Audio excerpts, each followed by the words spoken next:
नया फिर दिन हुआ,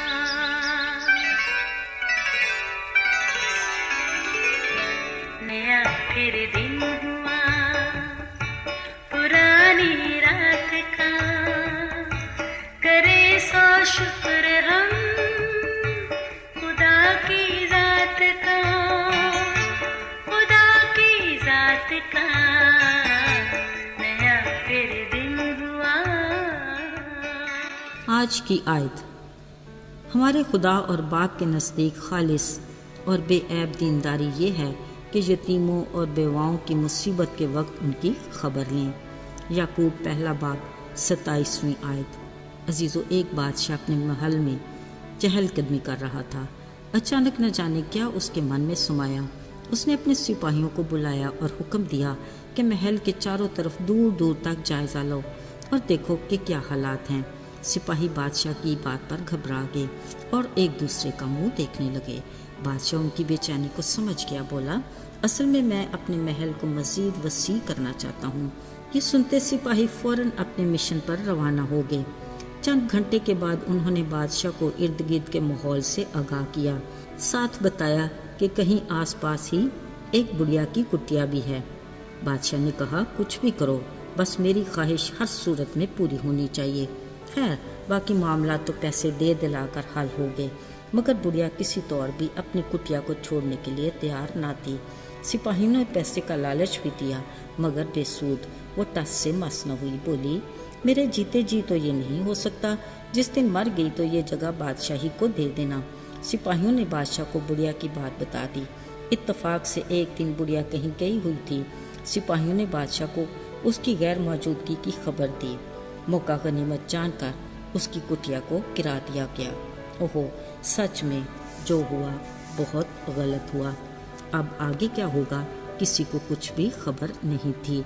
जब बुढ़िया वापस आई, देखा उसकी कुटिया ज़मीन दोज़ हो चुकी थी।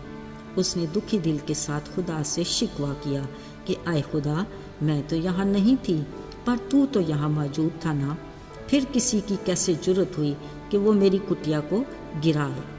अजीज़ों, बुढ़िया का शिकवा इस कदर पुरतासीर था कि उसी वक़्त खुदा की खुदाई ऐसी हरकत में आई कि बादशाह का मजबूत महल उसके आगे ठहर न सका।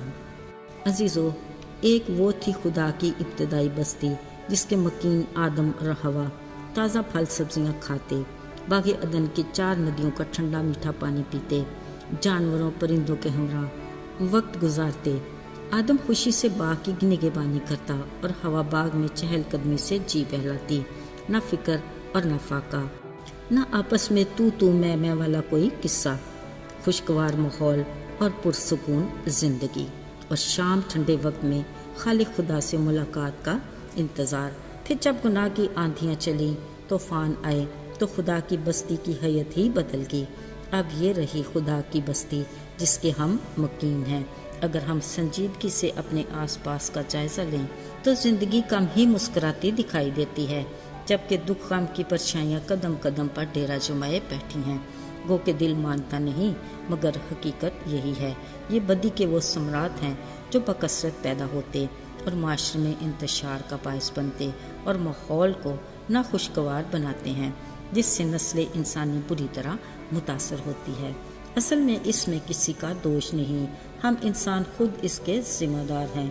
हम आसमानी बाप खुदा की बजाय ज़मीनी बाप अबलीस के हुक्म को बजा लाने को तरजीह देते हैं, जो हमें ज़िंदगी के हर मामले में हर किसी पर नेकी की बजाय बदी से मगलूब होने की तलकीन करता है। यही वजह है कि हक तलफी, धोखा, चोरी, डाका, नाइंसाफ़ी, गरीब पर जुल्म, यतीम पर जबर और बेवाओं से नारवा सलूक की खबर ज़ुबान ज़द-ए-आम और वाक़या सरे-आम वक़ूअ पज़ीर होते हैं, जो खालिक खुदा की मर्ज़ी के मुनाफी हैं।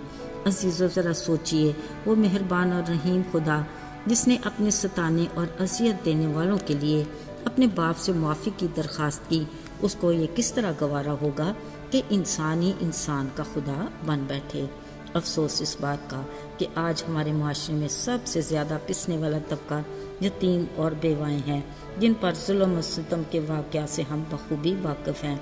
शुक्र इस बात का भी कि खालिक खुदा इनसे भी बेखबर नहीं। जब भी उसने सख्त अल्फाज में तलकीन की और कहा, یاد رکھو، اگر تم نے یتیم اور بیوہ کی مصیبت کے وقت خبر نہیں لی تو میرے نزدیک تمہاری دینداری قابل قبول نہیں، کیونکہ تم نہ میرے ساتھ باپ بیٹے کے تعلق میں خالص ہو اور نہ ہی بے عیب ہونے کی وجہ سے میرے منظور نظر ہو۔ ذرا سوچیں خدا کے یہ الفاظ کس قدر غور طلب ہیں۔ ہم لاکھ مومن بنتے رہیں اور خود کو ایماندار کہتے رہیں، پر اگر ہم یتیم اور بیوہ کی خبر گیری نہیں کرتے تو ہم روحانی طور پر نہایت کمزور اور خدا کی نگاہ میں ناقابل قبول ہیں۔ عزیزو، قادر مطلق خدا خود یتیم اور بیوہ کی کس قدر فکر کرنے والا ہے۔ اس کی بہترین مثال سارپت کی بیوہ اور اس کے بیٹے کی ہے۔ خدا نے قحط کے دنوں میں ایلیا نبی کو ان کے پاس بھیجا۔ اس کی حکمت فقط اپنے نبی کو بھوک سے بچانے کی نہیں تھی، بلکہ قحط کے دنوں میں ایک بیوہ اور اس کے بیٹے کو روٹی پانی دینا بھی مقصود تھا، ورنہ ایلیا نبی کو تو وہ کووں سے بھی کھلا رہا تھا۔ مگر خدا نے اپنے نبی ایلیا کو اس کے ہاں کسی پلان سے بھیجا۔ کلام میں لکھا ہے کہ قحط کے سارے دنوں تک نہ اس کی کپی میں سے تیل ختم ہوا اور نہ مٹکے سے مٹھی بھر آٹا۔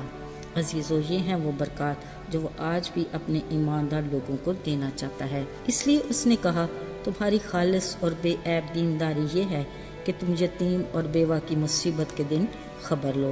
عزیزو، اگر آج تک ہم ایسا نہیں کر رہے اور نہ کر سکے تو آج کے روز اس کے پیغام کو یاد رکھیں اور یتیم اور بیوہ کے بارے میں اس کا فرمان کبھی نہ بھولیں، تاکہ ہم اپنے ایمان اور اس کے ساتھ رشتے میں خالص اور بے عیب ہو کر اس کی خوشنودی حاصل کر سکیں۔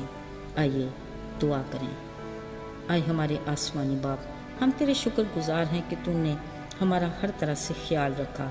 اگرچہ ہم کمزور ہونے کے سبب تیرے فرمان بھول جاتے ہیں، پر تو ہمیں اپنے کلام سے یاد دلاتا رہتا ہے تاکہ ہم تیری برکات سے محروم نہ رہ جائیں۔